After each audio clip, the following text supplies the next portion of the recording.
자, 토지거래에 관한 특례 보겠습니다. 386페이지에. 자, 첫 번째 국가 등이 하는 토지거래입니다. 요거 할 때 좀 쉬운 거부터 먼저 보면은 우리 건축법에서 건축 허가를 받죠. 자, 원칙적으로는 건축 허가를 받는데 규모가 작으면 신고하는 거 있죠. 허가권자, 건축 허가권자가 누굽니까? 나중에 우리 공법 공부할 때 제가 공법을 잘 모르는데 공법이 양이 너무 많죠. 양이 너무 많죠, 그죠? 그래서 공부를 할 때는 알더라도 돌아서면은 이게 여기에 들어가는지 저기에 들어가는지 이게 많이 헷갈립니다. 그래서 공법은 토지 부분에 해당하는 건 국토계획법, 개발법, 정비법 요 부분하고 건축물에 해당하는 것 물론 농지법도 토지 부분에 해당하지만 농지법은 별도로 오시고 건축물에 해당하는 건축법, 주택법 요 부분을 서로 비교를 하셔야 돼요. 그런데 앞부분에 건축법, 주택법은 단락단락 잘리기 때문에 그거는 어려운 부분이 별로 안 어렵는데 토지 부분에 해당하는 개발법, 정비법 이런 부분들은 내용이 굉장히 많습니다. 내용이 굉장히 많고 또 법이 유사해요. 법이 유사할 수밖에 없는 게 원래는 사실은 거의 법이 하나입니다. 실제로 하나였다는 게 아니고 실제로 하나인데 법이 너무 크니까 팔 하나 자르고 다리 하나 잘라가지고 법을 세 개로 나눴어요. 그러니까 비슷할 수밖에 없죠.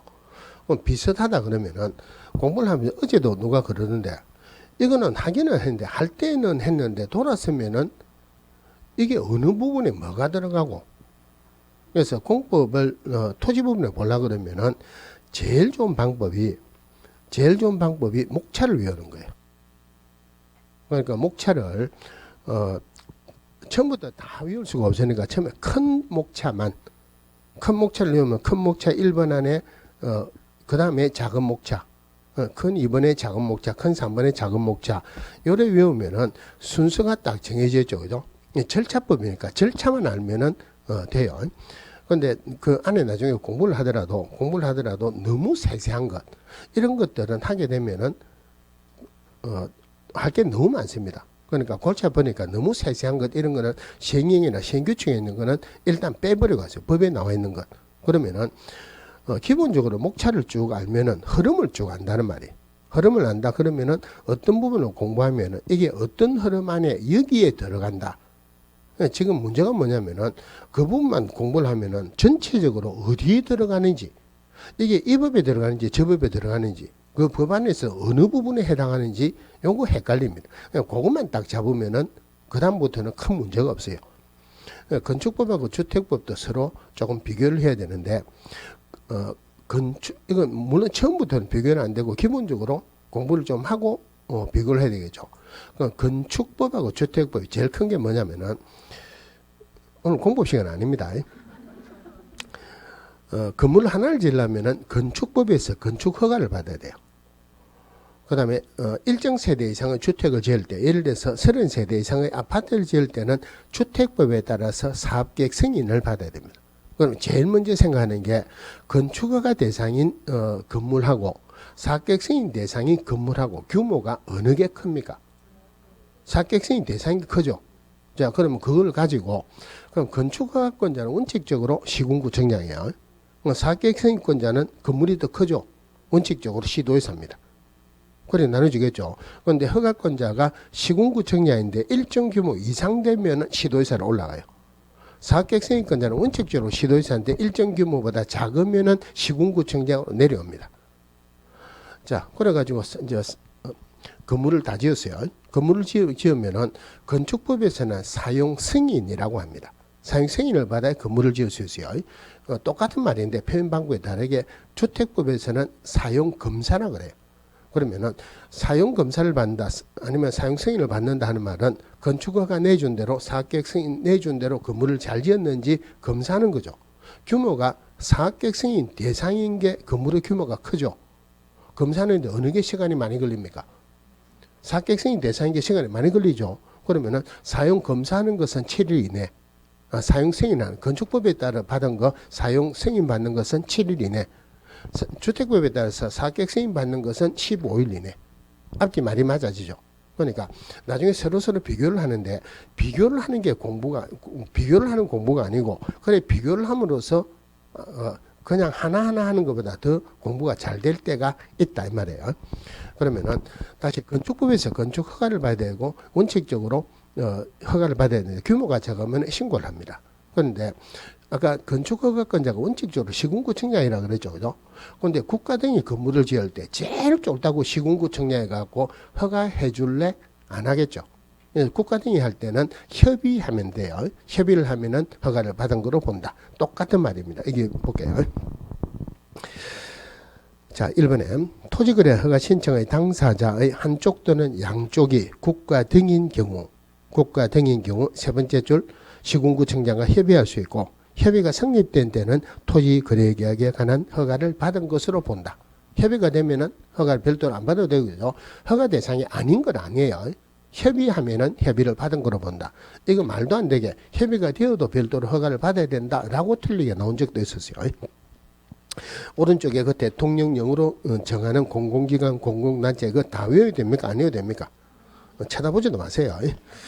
자, 한 페이지 넘어가서 토지거래 허가의 적용 배제입니다. 이거는 자 애당초 토지거래 허가를 안 받는다는 말이에요. 자, 다음의 경우는 토지거래 허가에 관한 규정을 적용하지 않는다. 허가를 안 받는다는 말입니다. 자, 1번에 공익사업을 위한 토지 등의 취득 및 보상에 관한 법률에 따른 토지 수용.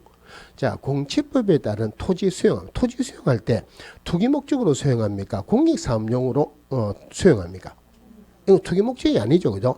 토지거래 허가의 목적이 투기 방지다. 투기의 대상이 아닌 것은 허가를 안 받는다. 이래 보시면 돼요. 자, 그 다음에 2번 공치법에 따라서 하는 거 3번에 민사집행법에 따른 경매 이 부분에서 제일 중요한 부분이에요. 자, 경매는 어느 부분이라도 경매가 나오면은 투기의 대상인지 아닌지를 먼저 생각하셔야 돼요. 자, 나중에 우리 공주에서 법에서 어떻게 가면 경매, 공매할 건데 공매는 문제는 안 나옵니다. 그런데 공매가 경매보다는 부동산 덩치가 훨씬 큽니다.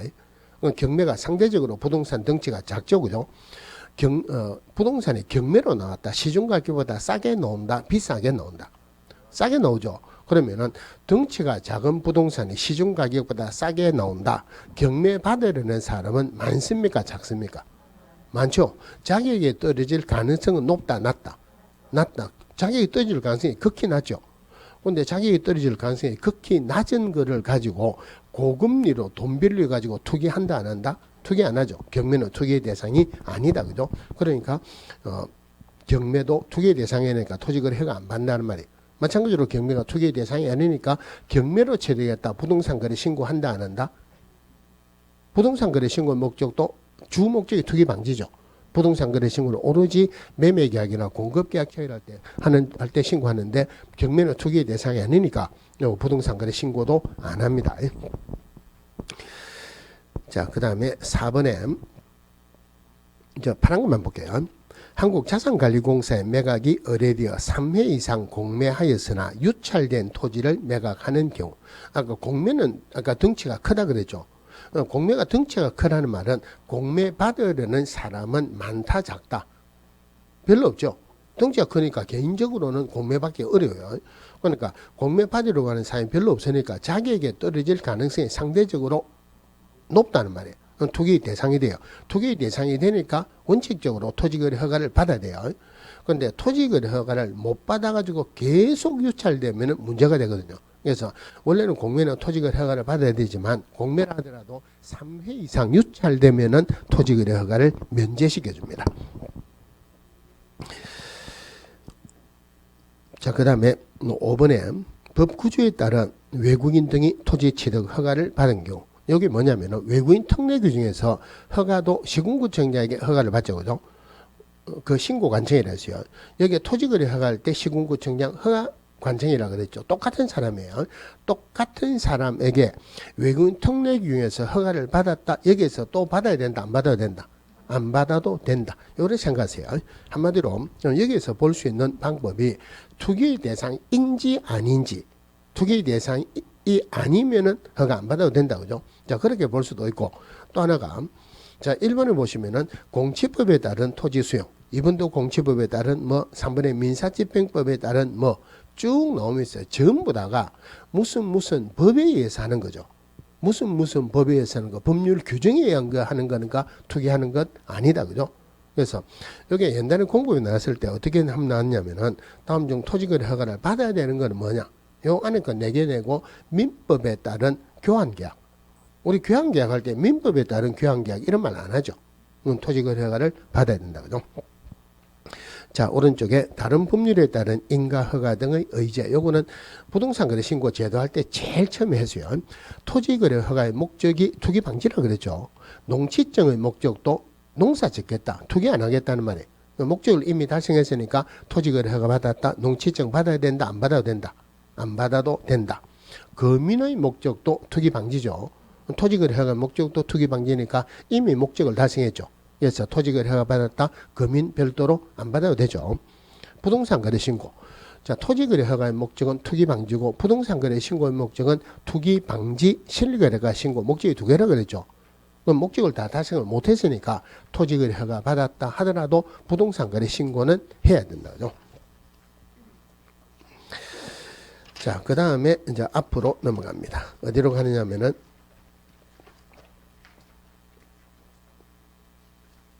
383페이지에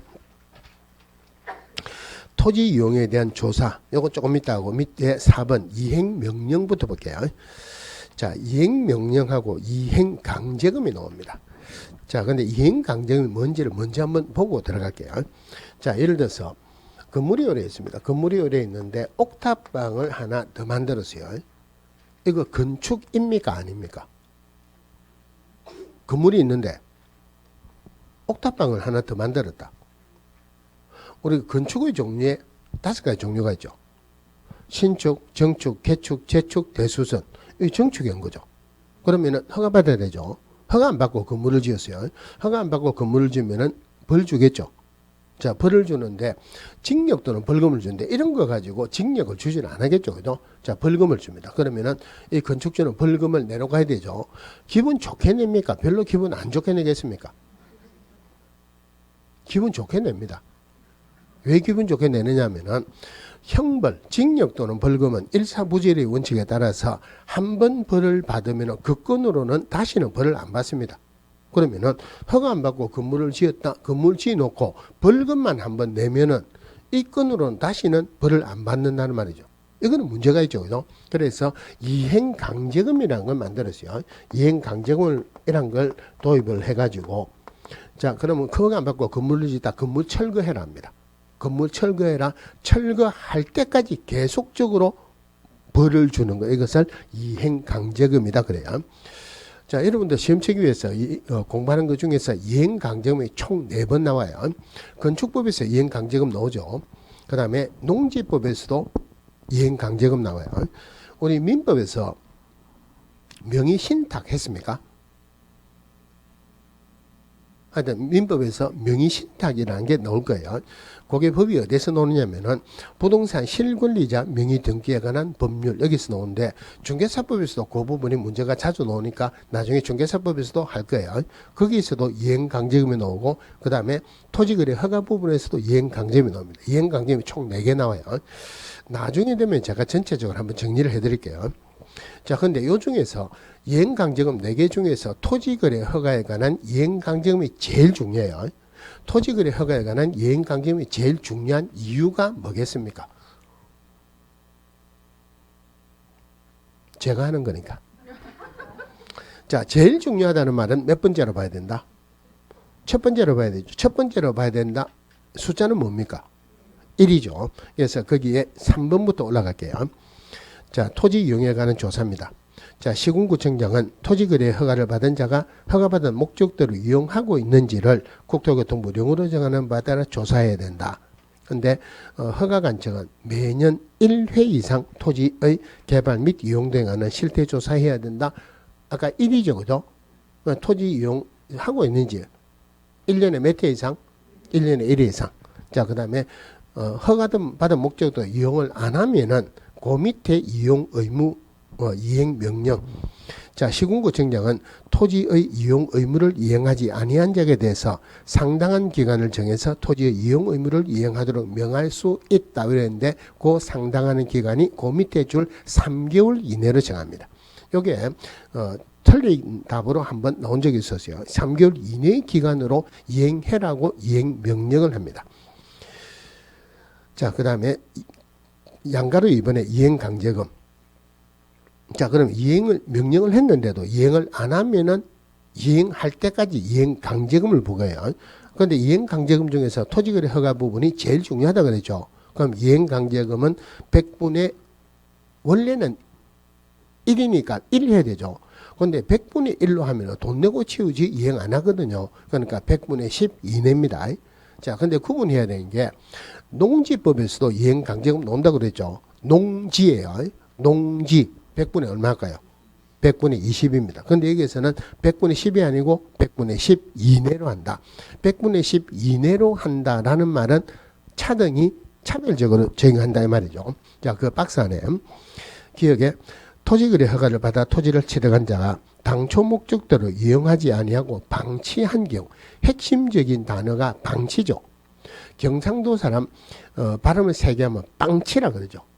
빵이 하나 들어가야 돼요. 100분의 10 이내 중에서 빵이라는 숫자가 들어가는 게 100분의 얼마입니까? 100분의 빵 하면 없는 거니까 안 되죠. 100분의 10 이내에서 빵 들어가는 거는 100분의 10이죠. 방치하면은 100분의 10이에요. 니은에 토지거래 허가를 받아 토지를 취득한 자가 직접 이용하지 아니하고 임대한 경우 핵심적인 단어가 임대죠. 그죠?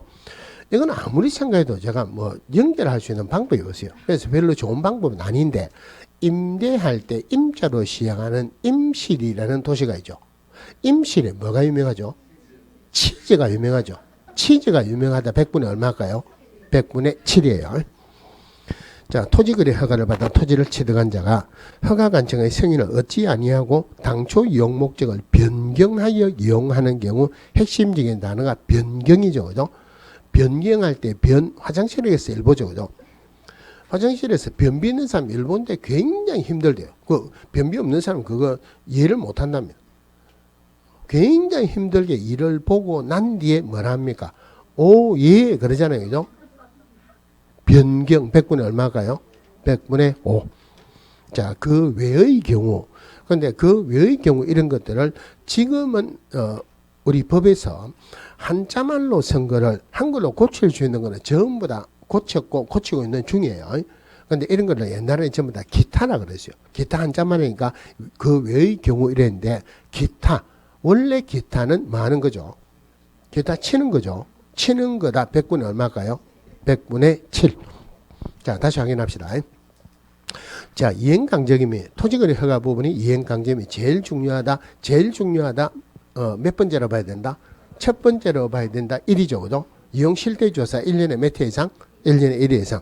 자, 그리고 3개월 이내의 기간을 정해서 이행 명령을 내리는데 그래도 이행을 안 하면은 이행강제금 100분의 얼마 이내? 1이니까 100분의 1이 아니고 100분의 10 이내죠. 그 중에서 방치하면은 100분의 빵이니까 100분의 10. 임대하면은 임실, 치즈니까 100분의 7. 다른 용도로 변경하면은 5에 100분의 5. 나머지 기타 치는 것 100분의 7. 자, 물론 한 페이지 넘어가면은 그 100분의 얼마 할 때 요거는 실제 거래 가격으로 한다. 그 다음에 계고합니다. 자, 물론 이건 틀리게 나올 건 없고 허가관청은 이행강제금을 부과하기 전에 이행기간 내에 이행명령을 이행하지 아니하면은 이행강제금을 부과 징수한다는 뜻을 미리 문서로 계고한다. 반드시 문서로 이행강제금 부과한다고 계고를 해야 돼요. 자, 그 다음에 부과 횟수. 시군구청장은 최초의 이행명령이 있은 날을 기준으로 1년에 한 번씩 이행명령이 이행될 때까지 반복해서 이행강제금을 부과징수할 수 있다.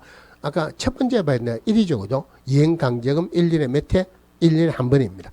자, 이거는 이행될 때까지 부과합니다. 1년에 한 번인데 이행될 때까지 부과하는데 아까 농업 목적으로 땅을 샀습니다. 적어도 몇 년 이상 농사 지어야 돼요? 2년은 농사 지어야 되죠. 그런데 10년이 지나도록 농사를 안 짓다. 그때까지 이행 강제금 부과한다. 이게 말이 안 되죠. 그래서 이용 의무 기간 내에서만 이행될 때까지 계속적으로 부과를 합니다.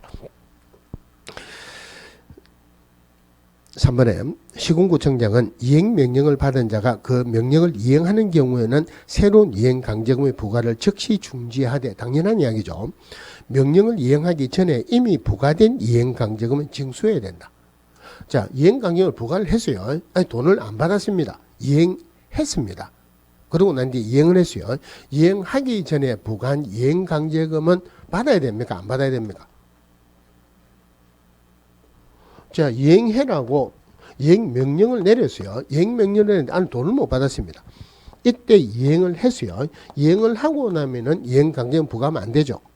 이행하기 전에 부과한 이행강제금은 징수해야 된다. 징수하면 안 된다. 당연히 징수해야 되죠. 이거 말도 안 되게 징수해서는 안 된다라고 자주 틀리게 나와요. 당연한 이야기입니다. 자, 그 다음에 이의 제기합니다. 자, 이행강제금 부과처분에 불복하는 자는 시군구청장에게 이의를 제기할 수 있다. 이행강제금 부과처분을 받은 자가 이의를 제기하는 경우는 부과처분을 고지받은 날부터 30일 이내 하여야 한다. 자, 요래 있는데, 자, 우리 1개월이라는 게 있고 30일이 있고 31일이 있고 28일이죠. 자, 법에서는 31일이라는 숫자 안 나옵니다. 28일이라는 숫자도 안 나와요. 그럼 1개월하고 30일하고 어떻게 다릅니까? 30일은 1개월이죠. 근데 1개월이라고 30일은 아니죠. 근데 문제는 뭐냐면 법에서 어떤 부분에서는 1개월이라고 되어 있고 어떤 거는 30일이라 되는 게 굉장히 많았어요. 우리가 공부할 때 이래 너무 헷갈리죠. 그죠? 우리가 공부하는 입장이 아니라 하더라도 굳이 1개월이다 30일이다 이렇게 구분할 필요가 없죠. 그래서 우리 이 법에서도 30일로 된 게 많았어요. 전부 다 1개월로 바꿨습니다. 전부 다 1개월로 바꿨는데 지금 하는 이행명령하고 이행강제금에 따른 이의신청이 실제로 법에서는 제일 뒤에 나와 있어요. 그러면은 30일을 전부 다 1개월로 바꿨는데 제일 끝에 있는 이행강제금에 따른 이의신청 요거 없는 거 알고 누락이 됐어요. 요거는 30일이에요. 물론 이거를 1개월이라고 틀리게 나오지는 않을 거예요. 틀리게 나오지는 않을 거지만은 하여튼 제일 끝에 있는 거는 30일이다. 자, 숫자 정리합니다. 지금까지 나온 숫자 한번 정리해 봅시다. 오라는 숫자가 두 번 나오죠. 자, 오라는 숫자가 첫 번째가 토지거래 허가구로 지정하는 기간은 몇 년으로 한다? 5년이 아니고 5년 이내죠. 그 다음에 지정권자가 지정 공고한 날로부터 며칠이 지나면 효력이 발생한다? 5일이 지나면 효력이 발생한다. 오라는 숫자가 두 번 나와요. 그 다음에 7이라는 숫자 딱 한 번 나옵니다. 공고 열람할 때 공고 7이죠. 15라는 숫자가 세 번 나오는데 지금까지는 두 번 했어요. 공고 열람할 때 열람하는 거 15일이죠. 그 다음에 처리기간이 15일이죠. 요거 말고는 물론 아까 명령 내린 건 3개월 이내 따로 있지만 이거 말고는 전부 다 1개월로 통치고 넘어가세요. 제일 끝에 있는 이행강제금에 따른 이의신청은 물론 30일이지만 이거 1개월이다. 이거 틀리게 나오지는 않습니다. 정확하게만 30일이에요. 나머지는 전부 다 1개월이라고 통치세요.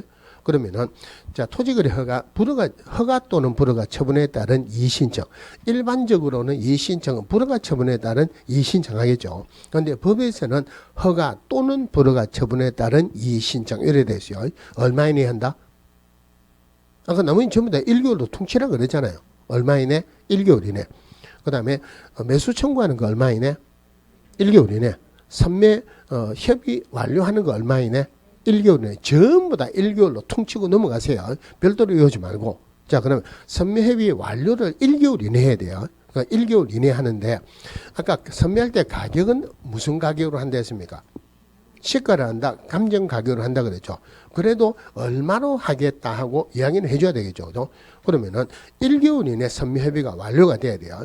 그런데 1개월 이내에 1개월이 되는 날 내가 얼마에 살게 이러면은 파는 사람은 생각해 볼 시간도 없죠. 그래서 전부 다 1개월인데 선매 조건을 통보하는 것만 15일입니다. 선매조건 통보하는 건 15일. 그래서 15일이 처리기간 15일이고 열람하는 거 15일이고 선매조건 통보하는 거 15일. 나머지는 전부 다 1개월로 퉁치는데 물론 틀리게 나올 건 아니지만은 마지막에 있는 이행 강제금에 따른 이의신청은 30일 이내입니다. 자, 이래가지고 토지거래 허가 부분이 끝이 났어요.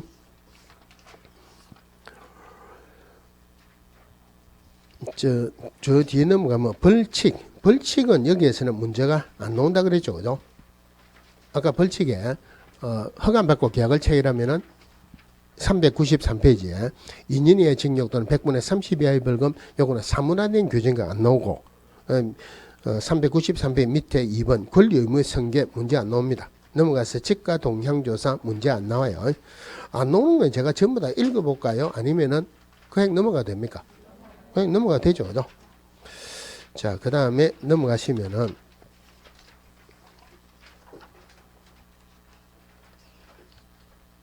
자, 보칙, 벌칙 요래 있는데 요 토지거래 부동산거래 신고하는 법률 안에 있어요. 그런데 여기에 지금 그 과태료를 보셔야 되는데 우리 공인중개사법에서 과태료 별도로 안 받죠, 그죠?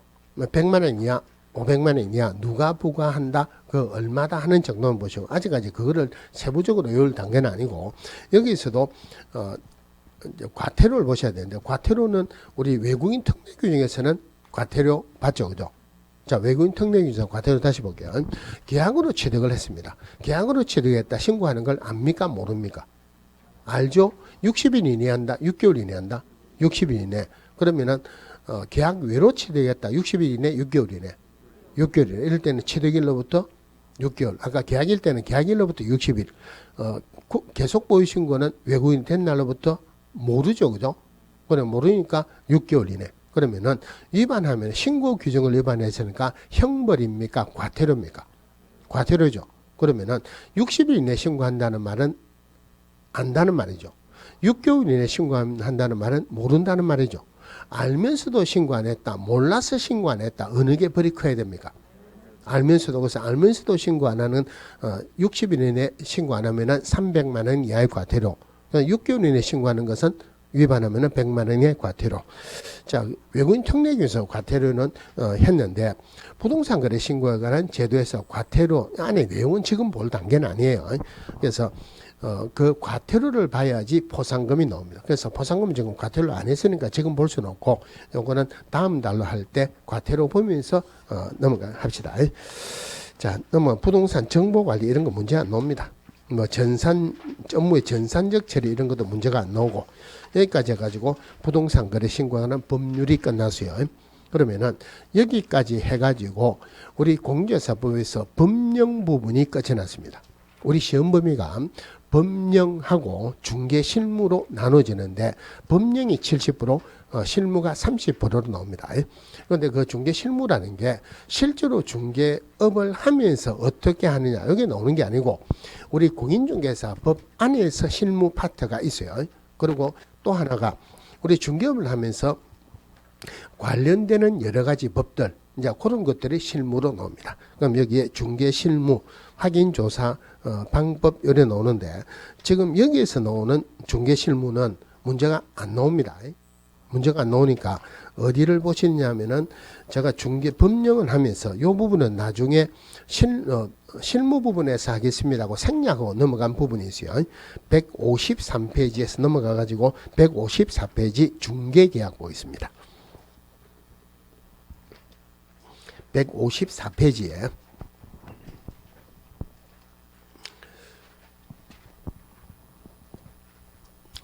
자, 중개계약을 펴놓으시고 제가 지금 하는 거는 중개 실무 부분에서 이론 부분이에요. 중개 실무에서 이론은 문제가 잘 안 나옵니다. 지금은 조금 느긋하게 들으셔야 돼요. 제일 앞에 하는 거는 보셔야 돼요. 자, 그러면은 중개 실무가 뭐를 중개 실무를 하느냐면은 자, 중개 실무가 중개 의뢰 접수를 받았어요. 중개 의뢰 접수를 받고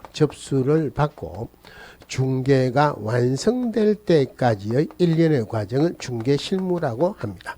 그럼 중개 의뢰 접수를 받았다. 어린이 교육공개에서 우리 집 팔아주세요 했다 이 말이죠, 그죠? 그러면 기업공개사 예 알겠습니다. 즉 어린이하고 기업공개사 간의 청약과 승낙으로 이루어지는 낙선계약이 체결됐죠. 그거를 중개계약이라고 합니다. 중개계약이 체결됐다. 거래 당사자, 중개가 완성됐다는 말은 거래 당사자 간의 거래 계약이 체결됐다 이 말이에요.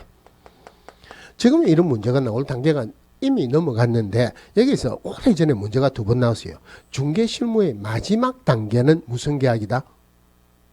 중개실무의 마지막 단계는 무슨 계약이다? 거래계약입니다. 중개실무 시작은 무슨 계약이다? 중개계약이다. 오래전에 호랑이 담배 피던 시절에 나왔는데 지금은 이게 나올 게 아니에요.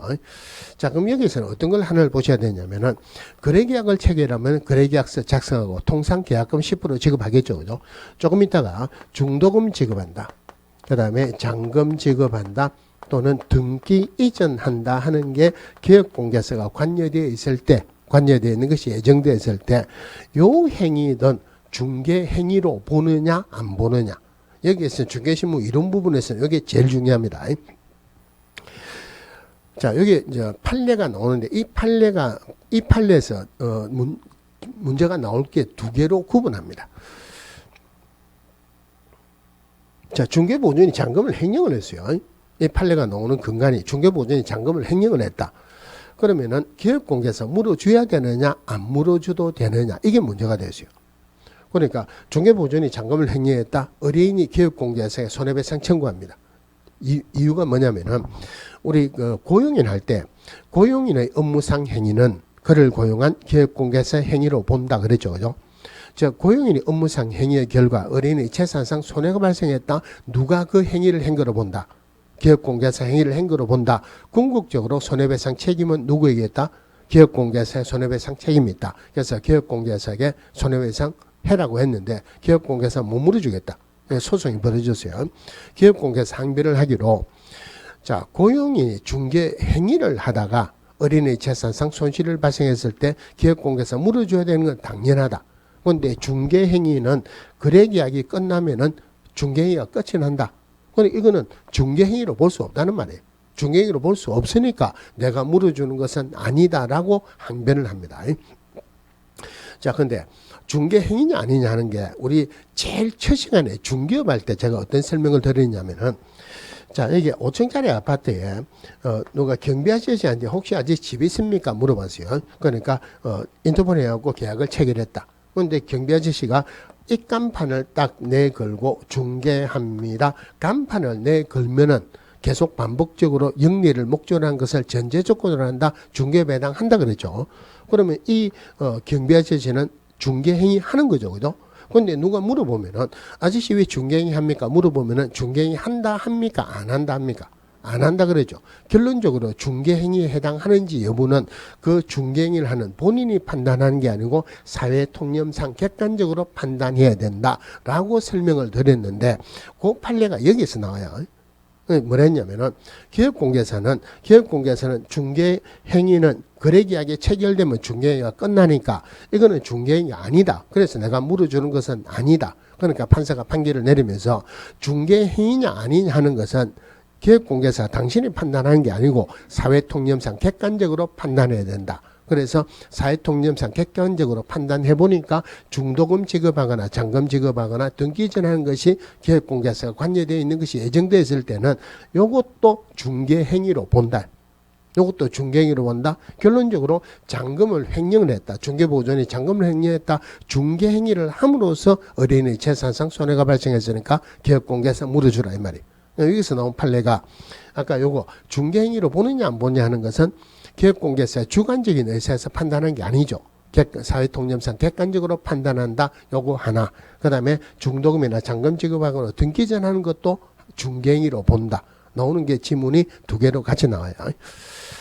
자, 그러면 중개실무가 시작되는 과정을 보면은 중개실무의 과정은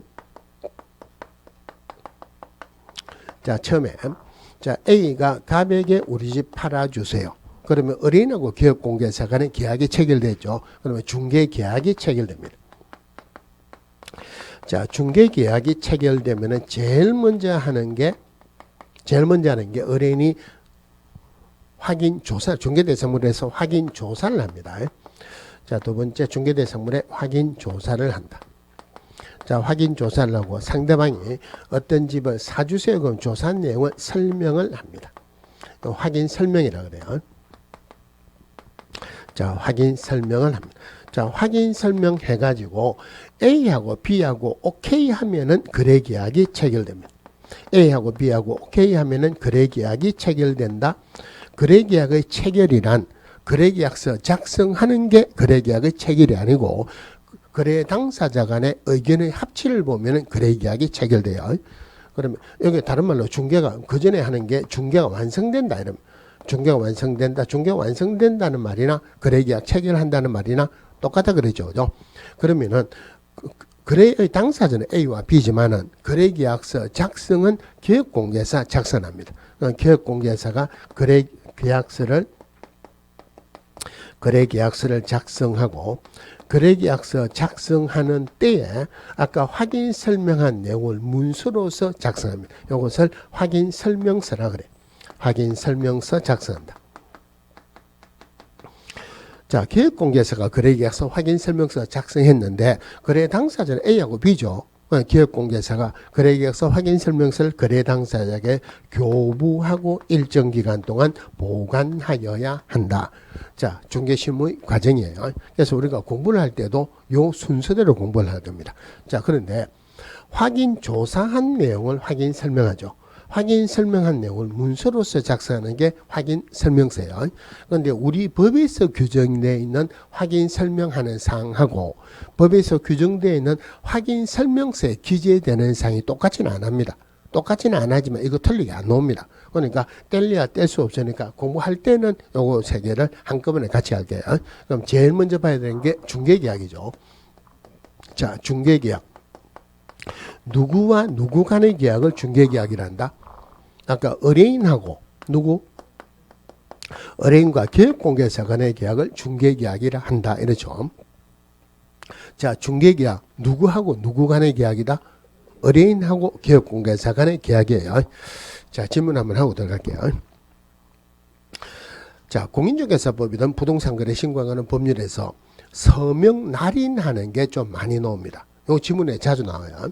서명 날인하는 것은 전부 다가 서명 또는 날인 여기 나와요. 전부 다가 서명 또는 날인인데 두 개가 서명 및 날인하는 게 나옵니다. 요 지문에 자주 나와요. 그럼 서명 또는 날인은 두 개 다 해야 됩니까? 하나 이상만 하면 됩니까? 하나 이상만 하면 되죠. 및 하면은 두 개 다 해야 되죠.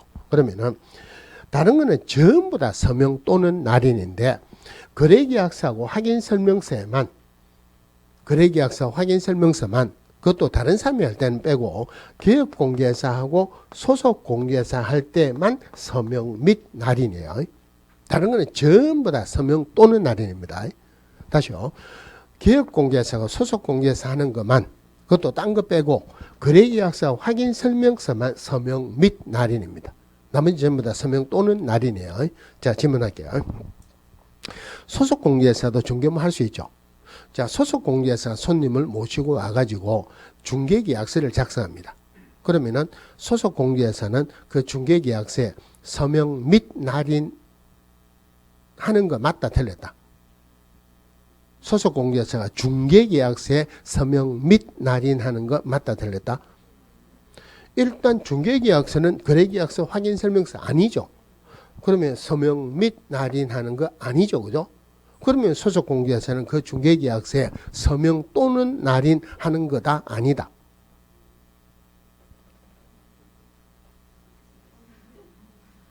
다른 말로 소속공개사 업무를 해가지고 손님 모셔가지고 중개계약을 체결합니다. 그러면은 그 중개계약서에 소속공개사 서명 또는 날인한다 안 한다. 안 한다? 누구 간의 계약입니까? 의뢰인하고 기업공개사 간의 계약이에요. 소속공개사는 계약의 당사자가 아니죠. 소속공개사는 중개계약서에 서명 및 날인하는 것도 아니고 서명 또는 날인하는 것도 아니다 이 말이에요. 그럼 중개계약의 법적 성격을 보면 이런 것들 이제 이게 그 실무 부분의 이론 부분인데 실무의 이론은 잘 안 나온다 그러죠. 그죠? 자, 중개계약의 법적 성격 첫 번째가 우리 집 팔아주세요. 알겠습니다. 청약과 승낙으로 이루어지는 낙성계약입니다. 묘물계약은 아니죠. 그죠? 자, 두 번째. 우리가 여러 기업 공개에서 의뢰하는 것을 일반 중개계약이라고 해요. 그럼 일반 중개계약을 체결할 때는 계약서를 써도 되고 안 써도 됩니다. 그냥 구두로 해도 돼요. 그러면은 중개계약은 요식계약이다, 불요식계약이다. 불요식계약입니다. 자, 여기에서 조금 헷갈릴 수 있는 게 있는데, 여러 기업 공개에서 의뢰하는 거 일반 중개계약이다. 조금 이따가 별도로 할 건데, 한 명에게만 의뢰하는 것을 전속 중개계약이랍니다. 전속 중개계약을 체결하면은 반드시 국토교통부령에 의한 전속 중개계약서를 작성해야 돼요. 계약서 서식이죠, 그죠? 서식이란 서식은 전부 다가 국토교통부령, 똑같은 말로 시행규칙에 나와 있어요. 그거 작성 안 하면은 업무정지라는 벌을 받습니다. 그러면은 전속중개계약서는 반드시 전속중개계약서 작성해야 되죠. 법정된 서식인 전속중개계약서를 작성해야 된다 하는 말은 전속중개계약은 요식계약이다, 불요식계약이다. 이건 요식계약 아니고 불요식계약이에요. 왜냐하면은 요식계약이다 하는 말은 법정된 서식을 사용을 안 하면은 계약의 효력이 없습니다. 그런데 전속중개계약서 작성 안 하면은 벌은 받지만 계약의 효력이 없어지는 건 아니에요. 그래서 전속중개계약이든 일반 중개계약이든 전부 다 불요식 계약입니다. 자, 그 다음에 유상계약입니다. 자, 우리 거래계약 체결하면은 보수를 받을 수 있죠.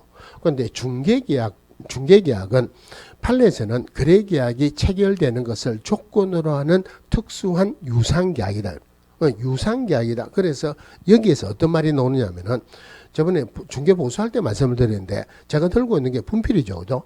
이거 분필이다 말을 해야 분필입니까? 말을 안 해도 분필입니까?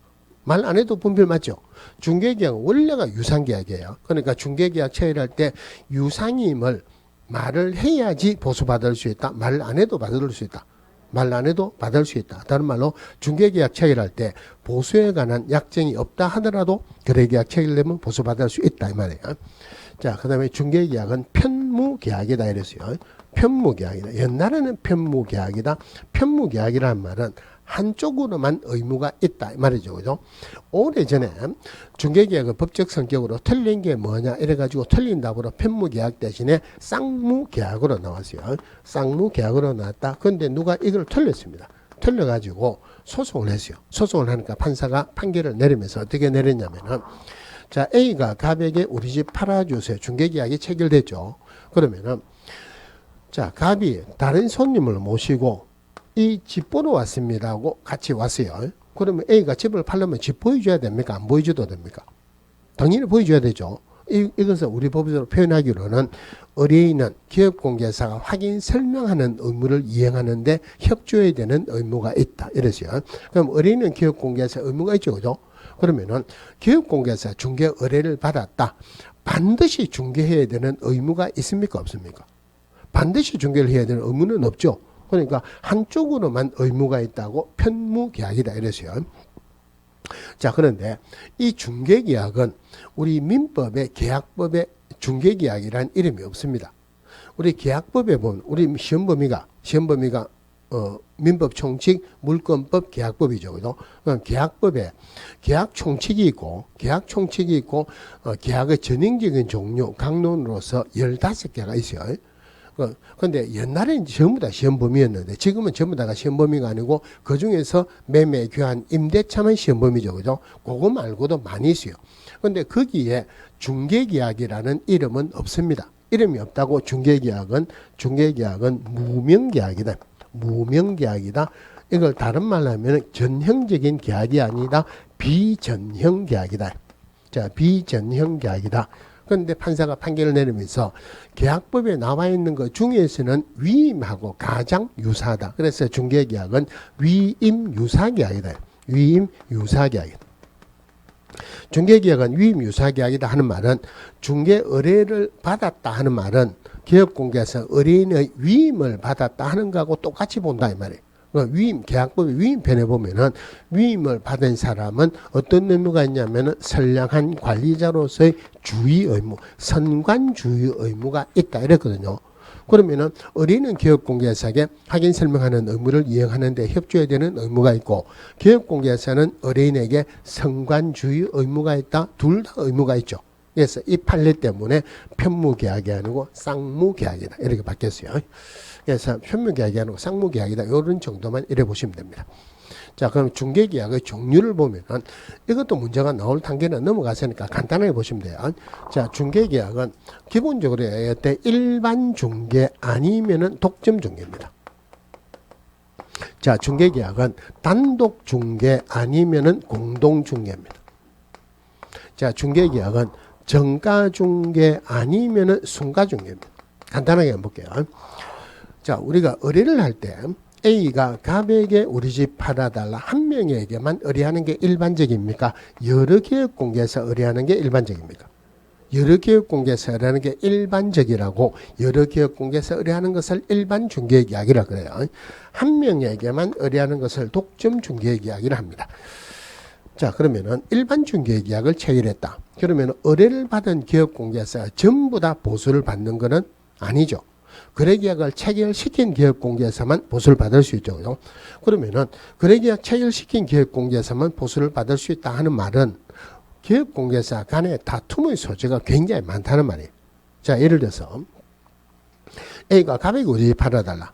B하고 거래계약을 체결하기로 이야기가 됐어요. 그 사실을 을이 알았다. 그러면 을은 보수 못 받죠. 을이 B한테 가고 내하고 계약을 체결하자. 그러니까 B가 하는 말이 나는 갑하고 계약을 체결하기로 했다. 그럼 영원히 보수 못 받죠. 그러니까 을이 하는 말이 내하고 계약을 체결하면 당신한테 보수 안 받을게. 그럼 을은 한 명이라도 보수 받는 게 낫죠. 이래가지고 계약을 체결했어요. 그런데 이래가지고 계약을 체결 안 하는 B도 있습니다. 아니, 보수가 몇 푼 된다고 내가 갑하고 하기로 계약을 체결하고 약속했는데 나는 약속 이런 거 굉장히 중요하게 생각하는 사람이니까 난 그래도 보수 안 주도 갑하고 하겠다 하는 사람도 있을 수 있죠. 그럴 때 을은 어떻게 해야 됩니까? 보수 안 주겠다, 안 받겠다 하고 끝나면은 거래계약 체결 못 하죠. 그럴 때는 옆에 보고 누가 있는가 없는가 보고 예쁜 아줌마 소개시켜 줄게 이러면은 계약 체결을 시키겠죠. 농담이고. 자, 이래가지고 계약을 체결했다. 갑이 그 사실을 알았다. 갑하고 을하고 멱살 잡겠죠. 그래. 기업공개사 간에 다툼의 소지가 굉장히 많아요. 물론 이래 하면 갑하고 B도 좋은 소리 안 나옵니다. 그죠? 사실은 다툼의 소지가 많으니까 이거 별로 안 좋은 거예요. 별로 안 좋은데 항상 안 좋은 것만은 아닙니다. 자, 그 일반 중개계약은 계약 여러 기업공개에서 의뢰하는 거죠. 계약서를 써도 되고 안 써도 돼요. A가 갑에게 의뢰할 때 일반 중개계약을 썼다고 해서 다른 기업공개에서 의뢰를 못하고 이런 건 아닙니다. 그럼 A가 갑에게 우리 집 팔아주세요 이러니까 갑이 중개계약서 씁시다. 씁시다. 계약서를 낸다고 저 위에 거 쭉 내고 있는데 완샷가 쑥 올라가고 뒤에 보니까 용꼬리가 한 마리 쓱 보입니다. 문신한 자고 용꼬리가 한 마리 보인다? 이 사람이 깜짝 놀래갖고 야, 이 사람하고 일을 하다가 자칫 잘못하면 내가 골치 아플 수도 있다 이런 생각이 되겠죠. 그죠? 그럼 계약서를 쓰고 나오면 돼요. 다른 사람이 의뢰하면 되죠. 그죠? 을에게 이제 의뢰를 했어요. 을에게 의뢰를 하니까 을이 이야기를 해주는데 말을 굉장히 잘합니다. 완전히 청산유수로 말을 잘해요. 말을 너무 잘하면은 혹시 뭐라고 생각할 수가 있습니까? 말을 너무 잘하면 혹시 사기꾼 아니냐라고 생각이 들 수도 있죠. 그죠? 제가 이 이야기하면 이 농담을 꼭 하는데 오래전에 농담이에요. 모르는 여자에게 내 남자의 향기가 느껴진다. 5글자로 뭐랍니까? 모르는 여자에게 내 남자의 향기가 느껴진다. 5글자라면은 혹시 인연이? 너무 말을 잘하니까 혹시 사기꾼 아니냐라고 생각할 수도 있죠. 그죠? 그래서 또 병에 갔어요. 병에 가서 하니까 설명도 잘해주고 뭐 자료도 잘 주는데 이 사람 말을 조금 더듬더듬합니다. 장사하는 사람이 말을 좀 더듬더듬한다. 장사 잘하겠습니까? 못하겠습니까? 근데 여러분들 한번 생각해 보세요. 장사하는 사람이 말 더듬거리는 사람 치고 장사 못하는 사람이 별로 없습니다. 왜 그러냐면은 물론 이렇게 생각하면 안 되는데 상대방의 말을 더듬거려요. 그러면은 자기는 자기 생각에 이 사람은 내보다 위에 있다고 생각합니까? 내보다 밑에 있다고 생각합니까? 내보다 밑에라고 생각하죠. 그것만 하더라도 신뢰감이 있어요. 이런 사람이 내한테 속일 수는 없다. 내가 이런 사람한테는 안 꼬인다는 그 자체로서 신뢰감이 있어요. 그러니까 장사하는 사람이 말 더듬거린다고 장사 못하는 사람이 별로 없습니다. 옛날에 부산에서 수업을 하는데 제 고등학교 동기 한 명이 이제 수업 들어왔어요. 근데 그 친구는 하면서 제가 어떻게 하면 공부하느냐. 그래서 제가 다른 과목은 제가 잘 모르니까 종교사법 수업할 때 제발 필기하지 마라. 필기하지 마라. 필기를 하면은 제가 작년에 비해 가지고 수업 방식이 조금 달라진 게 있어요. 작년에는 지금까지 한 거 있죠. 미주알 고지를 전부 다 적어줬습니다. 제가 말하는 속도하고 글자를 되게 날리는 건 아닌데 글자 적는 속도하고 비슷해요. 그러면은 설명을 듣죠, 그죠? 전부 다 제가 필기를 하면 여러분들 필기를 합니다. 필기를 하면 무슨 문제가 생기느냐면은 필기를 하는 이유가 복습하려고 필기하죠. 근데 집에 가면 중개사법 복습한다 안 한다? 안 합니다. 그러면은 필기를 하면은 요걸 쭉 적고 제가 요거 적으면은 요거 적고 있죠.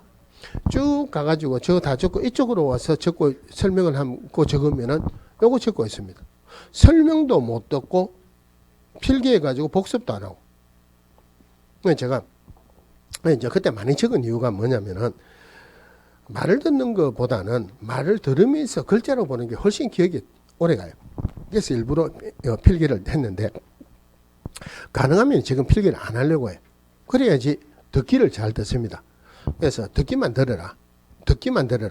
듣는 거 안에서 무조건 문제가 다 나온다. 자, 그리고 이제 첫 해 모의고사를 쳤어요.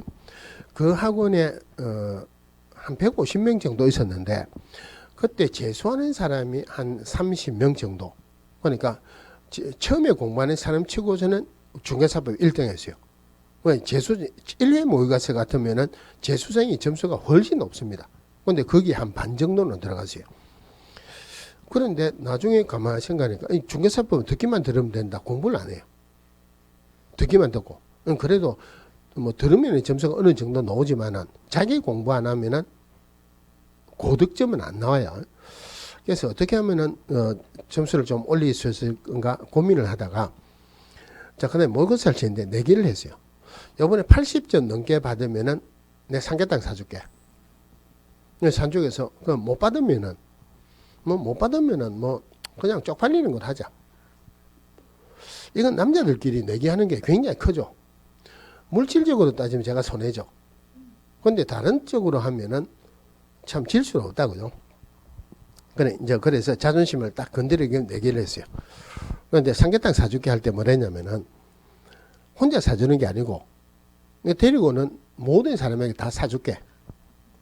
보통 모의고사 치면은 한 모의고사 치고 한 2시간 있다가 꼭 저한테 전화 왔어요. 무슨 과목이 몇 점 나오고 뭐 몇 점마다 어느 부분이 좀 잘 되고 어느 부분이 좀 약하다. 그럼 뭐 저거 이야기해 주는데 그날은 전화가 안 와요. 전화가 안 온다는 80점 넘었다 못 넘었다 하면 이러죠. 근데 밤에 10시쯤 돼서 전화가 와요. 불길한 전화. 그래서 일부러 안 받았다가 아이고 뭐 안 받아야 되겠나 나중에 전화를 하니까 80점 나왔대요. 80점인가 82.5인가 나왔대요. 그래서 80점 나왔는지는 나중에 성적이 나와봐야 알지. 일단 미라는데 나중에 성적이 나왔는데 하여튼 제가 내기에 졌어요. 내기에 졌는데 삼계탕 먹으러 가야 되죠. 아주머니를 5분인가 모시고 왔어요. 다 사줘야 되죠. 그런데 저는 지금까지 신기한 것 중에 삼계탕 먹으러 가가지고 통닭시키는 아줌마들 처음 봤습니다. 통닭도 시키잖아요. 많이 풀고 이랬는데 하여튼 뭐 필기하는 거 별로 안 중요합니다. 그리고 책에 다 나와 있죠. 그럼 나중에 되면은 또 요약집이라 해갖고 이거 좀 얇게 나오고 그것도 도저히 안 될 것 같으면은 제가 필기하는 거 별도로 만드는 책이 있어요. 그럼 공식적으로는 안 되는데 여기서 이게 나오니까 꼭 필요하면은 뭐 개인적으로 저하고 이야기를 하기로 하면 되고 그죠. 자, 다른 말로 하면은 여기 갔다가 안 좋으면은 여기 가면 되죠. 안 좋으면 여기 가면 되죠. 그러니까 어린이 교육공개사 선정하는데 쉽다는 말이에요. 자, 또 하나가 교육공개사 입장에서 자, A가 갑에게 우리 집 팔아달라고 의뢰를 해놨어요. 집 앞에 의뢰를 해놨다. 조금 있다가 회사 가가지고 회사 앞에서 의뢰를 해놨습니다. 회사하고 집하고 별로 안 멀어요. 더운 여름날 땀을 뻘뻘 흘리면서 퇴근을 하는데 며칠 전까지만 하더라도 흐름한 창고였는데 뭐 공사한다고 천막을 채워놓고 뚝딱뚝딱 하더만은 그날은 가니까 환하게 불을 밝혀놨어요. 전면 유리로. 여름인데 사람은 안에 있는데 문이 닫혀 있어요. 안에 덥다는 말입니까? 시원하다는 말입니다. 시원하다 그죠? 깔끔하게 해놨어요. 우리 딱 보니까 깔끔 공주회사 사무소.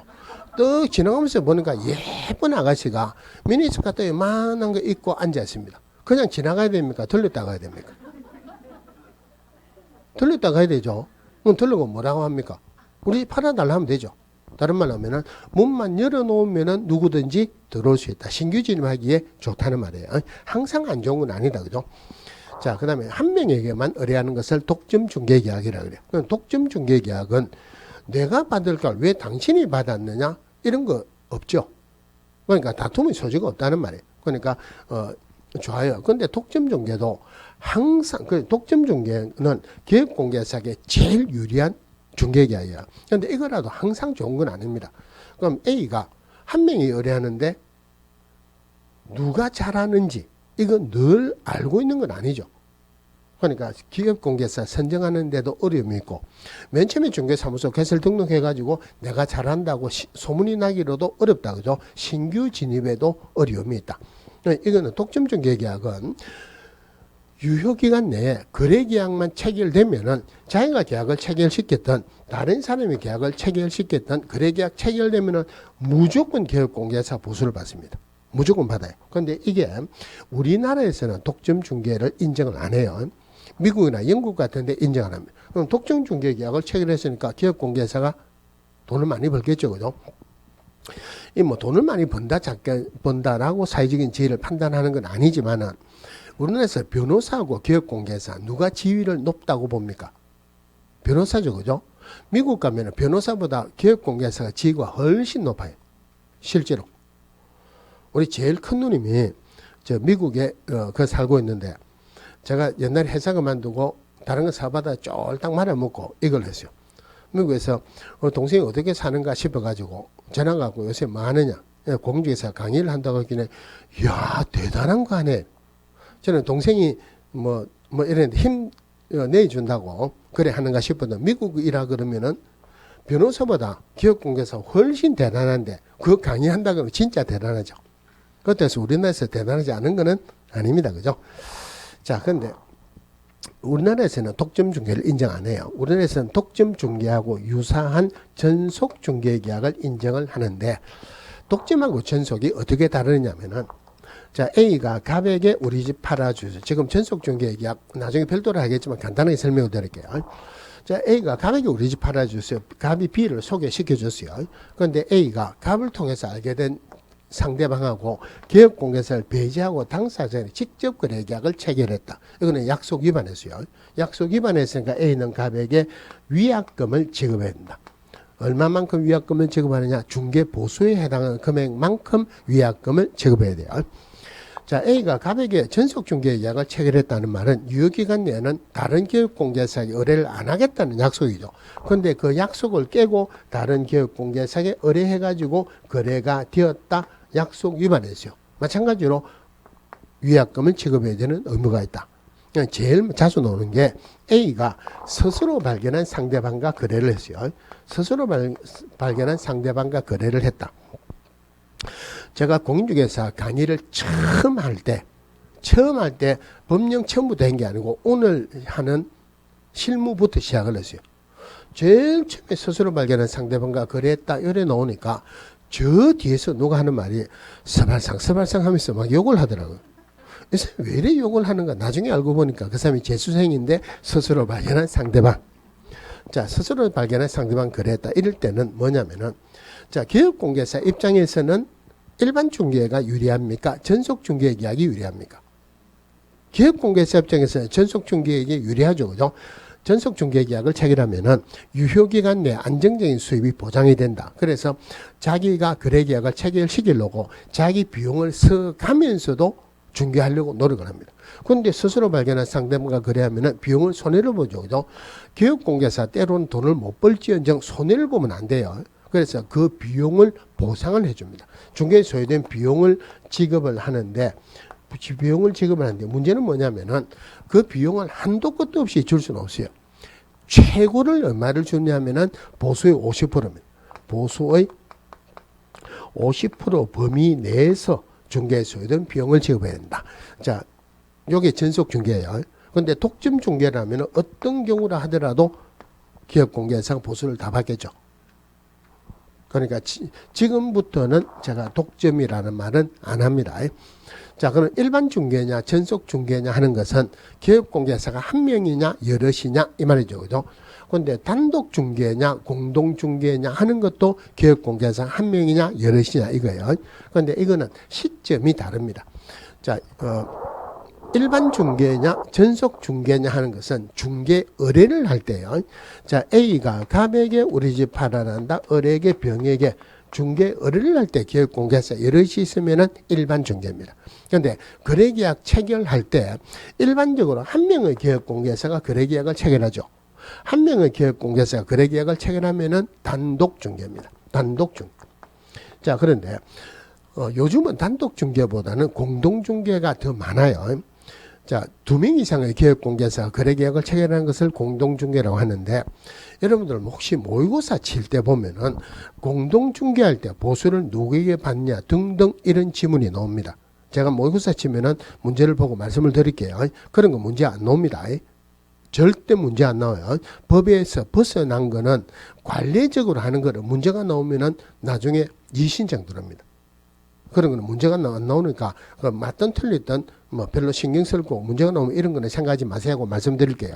문제가 나오는 건 딱 하나입니다. 자, 뭐냐면은 부동산 거래 정보망 해죠. 자, A가 갑에게 우리 집 팔아달라.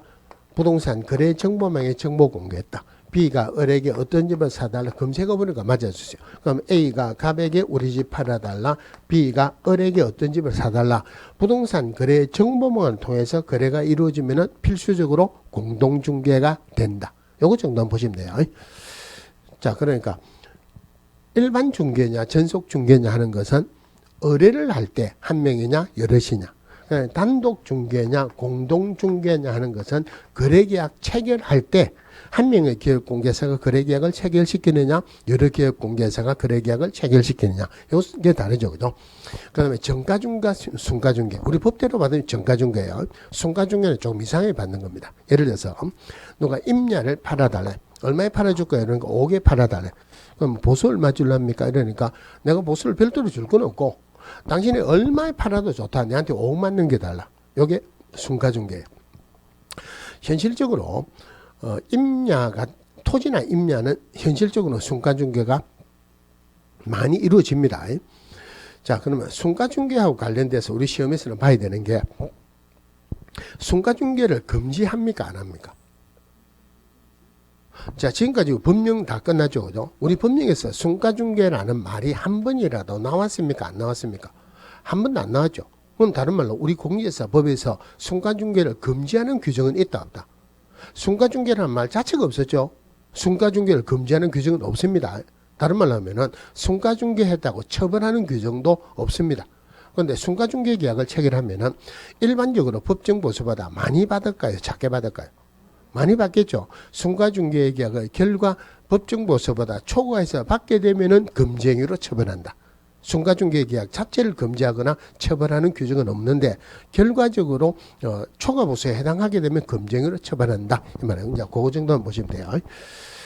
자, 그러면 이제 중개계약이 들어갑니다. 이제 요 부분까지는 중개 실무에서 이론적인 부분이고, 이제 이론적인 부분은 잘 안 나온다 그랬죠. 대신에 요 부분에서 봐야 되는 게 제일 앞에 있는 것, 계약서 작성, 거래계약서 작성하고 난 뒤에 중도금 지급하거나 잔금 지급하거나 등기 이전하는 것도 중개행위에 속한다. 그거 하나만 보시면 돼요. 그럼 이제 실무 부분에 들어서 이제 중개계약이 들어갑니다. 자, 중개계약이 154페이지 중개계약 들어가야 되는데 지금 하면은 너무 길죠, 그죠? 여기서부터는 잠시 쉬다가 볼게요.